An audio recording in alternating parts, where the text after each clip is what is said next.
do you think social media and technology has changed journalism itself? And is it any better, or has there been setbacks, do you think, with adding this new media? I think social media is the most underreported high-impact development of the last 20 years of my business. I think that we don't pay enough attention to it. I think it has enormous advantages.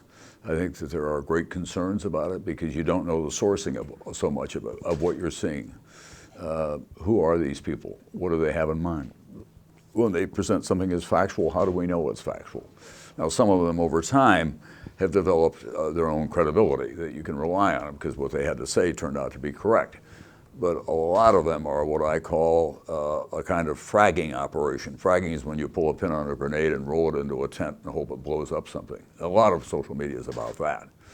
But it's here to stay. It's only going to get larger and a larger part of our lives. For your generation, it is the primary source of social activity and journalism and research. And that's great because on a handheld device, you know, you can get things that I'd have to come to the library and go into the stacks to find out.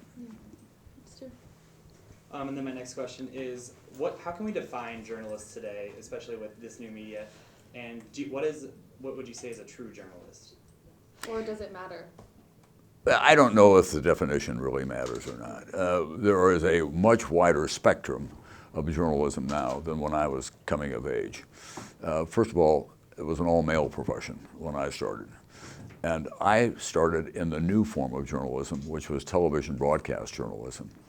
And my friends in the print business kind of looked down on us. You know, we were the lesser journalists because we were in showbiz, as they saw it. And we didn't have as much time to devote to the details of a story that they did. In fact, I had a kind of summit meeting with the editor of the New York Times, Abe Rosenthal, who was one of the old sticklers and ran a great newspaper. And I took him to lunch and I said, you know, the belief in your organization is that you hate television. And so when they write about television, they reflect your feeling. I work really hard on a documentary, and it's an important one about a complicated issue. And then I get dissed by your reviewer. And it makes it hard for me to sell the idea of documentaries to the organization. And he said, I don't think that's true. And I said, do me a favor. Go back and walk through the New York Times and ask the people on any floor what you think about television, what they think you think about television. He called and he said, oh my God. He said, you were right.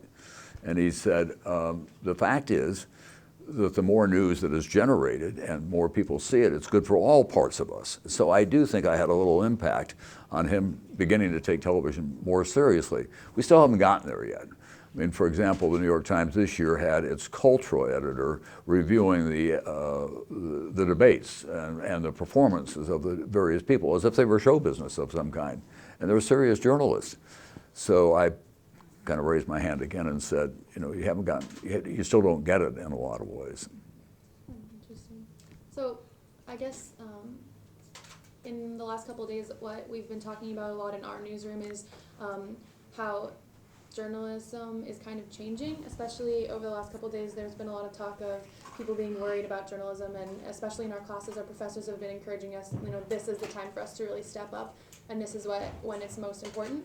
So I was wondering if you could talk a little bit about that, if you think it's changing or what that means for student journalists particularly. Well, it's changing a lot because there are so many sources of journalism now, beginning with the traditional ones, a printed newspaper.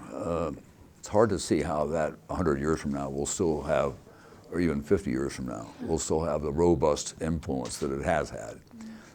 And then you have television journalism, broadcast journalism, the part that I've devoted much of my life to. We have an older audience, it's an aging audience that's still very important to them at the end of the day to find out what's going on. But between the Today Show in the morning and Lester Holt in the evening news, people now can turn on to other forms of television news, which is cable. And it's there 24/7. The genius idea of Ted Turner to have access to news all day long. And so it's not segmented the way that it once was. You'd have to wait in my day to see Chet Huntley and David Brinkley or Walter Cronkite. And Dan, Peter, and I probably had the last great run of broadcast journalism because we had portable satellites. We'd go anywhere in the world in a hurry and get on the air, and we still have an audience that wanted to watch what we had to say. When was the last time you sat down and watched the evening news? Yeah, Oh, well, I don't know. With my grandparents or my parents, probably. Yeah, right. Yeah. I mean, that sums up. Even my children, for example, they don't make a point of seeing Tom. They call me Tom because they've seen me on television. My grandchildren or my children, they don't make an effort every night to see the news. And that's a continuing conundrum for us, quite honestly, how we stay viable. Then something comes along like the election or 9/11, and America turns to television news in its traditional form to find out what's going on. But we need a linear strength. We need to be stretched out over a long period of time to make sure that we're still relevant to the people who need to get the information they do. And the way to do that, I think, I feel very strongly, is to do more original reporting. There's too much on television now that is just kind of holding up the mirror and reflecting whatever went on that day. And when I was not well, I had to stay home for a while. I was watching more on the air, and I would see things at 9 o'clock in the morning, and then at 6:30 at night, I'd see them again, and I'd say, tell me something new. You know, news is about what's changed, what's different. And what happens in a newsroom is that, oh my God, we've got to get that on the air because, boy, look how important that is. You got to have the courage to stand back and say, everybody's already seen that. How do we build on that? How do we go from here? Yeah, no, that's really good advice. I guess one of the things, so Bill Casey is the publisher of the Daily Iowan, and he was at your speech last night. And so we've been talking about basically everything that you just said, and he mentioned that last night during your speech you touched on the fact that you think that, and correct me if I'm wrong because I wasn't there so I don't know exactly, but that the country is in one of its most dysfunctional states in years. And I was wondering if you could talk a little bit about that and I guess kind of why you think that and where you think we can go from here. Well, I think that this presidential campaign was a reflection of that. And for me, the challenge as a journalist and as a citizen is to sort out how much of the perceived dysfunction is true based on the facts. How meritorious is that argument, as opposed to the perception that it's dysfunctional, as opposed to people who want to promote dysfunction for their own personal advantages. When Donald Trump said, for example, make America great again, you know, I go all over this country all the time. I think it's pretty great right now. You know, I grew up in South Dakota. The agricultural economy was just marginal. You know, farmers were having a hard time making it. Now the agricultural economy in the Great Plains, Iowa, Nebraska, South Dakota, Minnesota, these are very smart operations, and they have grown exponentially over the past few years about crop rotation, what China wants, commodities, and how they're going to do it, how they produce better beef and better pork. It's much more sophisticated than it used to be. Yes, the Rust Belt is in real trouble. There's no question about that. But the idea that it's going to come back to its old robust years, it's not going to happen. So what you have to do in the Rust Belt and the other parts and where we've lost manufacturing is find new forms of income for people. And there are a lot of opportunities in the digital world. I mean, in Iowa lost Maytag, for example, to Mexico. And what do? They often got a big racetrack, and they had a lot of small businesses. And digital businesses don't require a lot of hardware and in the big buildings. You can do something that is very smart, informationally oriented. Those are the discussions that we ought to be having, frankly, and I think that journalism ought to be out on the leading edge of those discussions. As a budding journalist, and what advice do you have, because with this new president-elect, he has been saying bias against the media, all the mass media has been biased. What advice do you have for us when we're going out into this field, when we're going against somebody that has such a bias against us? Well, I don't worry about the bias part of it. That's always been a factor. You know, people mistrusted journalism as long as I've been in it, and it's on both sides. You know, you guys don't know what you're talking about, or you guys are loading it up for one side or the other, or you guys are just don't really understand what's going on here. Truth is like beauty, and it's in the eye of the beholder very often. About one person's truth is another person's big lie. So what I would do if I were starting over again is that I would pick a specific field and concentrate on that and try to develop a reputation for expertise in that field. And it could be everything from finance to medicine, which is an growing exponentially in terms of what people want to know and the information that's available to them, to cultural. Richard Engel, who is our crack foreign correspondent, here's what he decided to do. He left Stanford, he went to his father, and he said, I want you to stake me for 1 year. I want to be a foreign correspondent in the Middle East. He moved to a walk-up rental apartment in a terrible part of Cairo and learned Arabic on the street.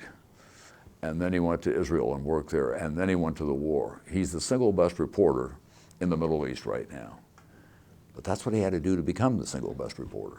You know, it's not easy. It's not just you slap a label on yourself and say, I'm a reporter. You've got to develop expertise in some areas and constantly work at it. I'm the old dude at NBC, but I'm always turning over the rocks and finding out what is new here, what's going on. I'm particularly interested in the new electronic age, the digital age. And often the younger people come to me and say, you know, my God, you know more about this than I do. Well, I said, because that's the business that we're in. What's new? What's different? What do people need to know? Okay, so I just have one more question, kind of along this. So on our campus, a lot of students have been feeling obviously really surprised by the results of the election, and some of them have been feeling like scared. We call them twinkle toes. So. Scared about what this means for them or the country, and there's just been a lot of kind of confusion or a lot of people upset. So I was wondering if you have any advice, not necessarily for journalists, but for young people who might feel like disheartened by this, or if they need to be, or if they have any advice for them. Well, when I started in journalism, I used to worry that all the big events had already happened, and it turned out not to be true. The first thing that happened in my journalistic career was that John F. Kennedy was assassinated, and that set off a whole sequence of really cataclysmic events. We went to war. It was called Vietnam. More than 50,000 young Americans were killed there. That was an especially traumatic event for young people. It really divided the young in this country, those who went to war and felt that they had a patriotic duty, those who fought against the war. And in 1968, this is what happened. Lyndon Johnson was forced from office after having won a landslide just a few years earlier. Dr. King was killed, assassinated, murdered, the leader, the prophet of racial justice. Bobby Kennedy, the next Kennedy coming along, who had changed really philosophically and I think personally, was assassinated. We had riots that were almost war in the streets of Chicago between protesters and the police of Chicago. Same riots happened in Miami as well.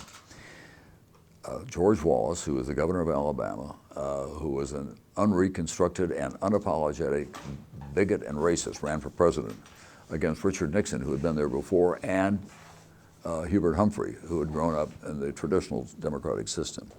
So there was a lot of despair then. And the baby boomers were coming along, and they wondered what their future would be like. They got involved, they protested a lot. But the solution is not to just walk on sidewalks, but to figure out what it is that you want to change and then get engaged with others of your generation to make that change happen. Not just carry signs, but to run for state legislatures, you know, to create movements that will have an influence on people. What troubles me now is that we are still trying to resolve what we think and how we respond to social media. Donald Trump ran on Twitter effectively. I mean, he figured out that the best way to get the message out was cheaply on Twitter. Everybody would see it at once, and there would be a million hits, and he would say outrageous things, and it tapped into a kind of visceral anger in America. So if you're not happy with that, then how do you counter that? And you don't counter it by, especially students who are still people of privilege in our society, by hanging out on their campus and feeling sorry for themselves. You've got to get involved. Okay, that's great. Do you have anything? Not regarding. Okay, great. So we can move on then, if you guys are okay with that, to their papers and donating them to the university. Obviously, the reason that we're Right. here. So I guess can you just start off by telling us a little bit about it? I know we've probably all read and seen you talk about this before, but just what you decided to donate and kind of why. Well, it was the University of Iowa's library idea. It was not my idea. I've been thinking for some time about, gee, I have stuff that might be useful. It was kind of out of sight, out of mind. I had, great cartons of materials and stored away in different places, and I would get things and I would say, oh, this is worth saving, and then I wouldn't go back and look at it.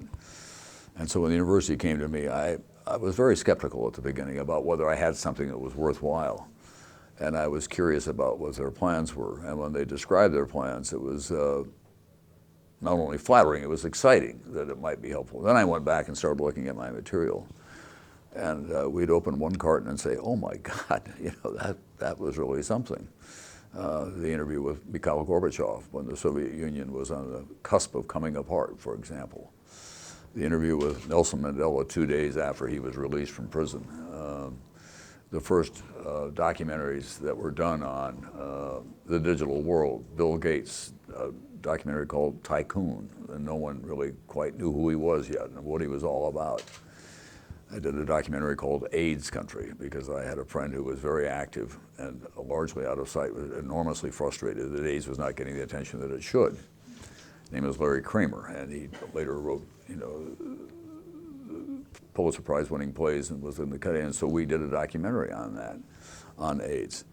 And then there were letters of all kinds. There were my reflections on election nights, and it turns out to be immodestly a fairly impressive body of work. And I thought, well, this could be helpful to new generations of students or people who are merely curious and want to see what's going on. I have letters from everyone from Charles Barkley to the President of the United States, to David Letterman, notes from him and other people, Johnny Carson, over the years that I've met.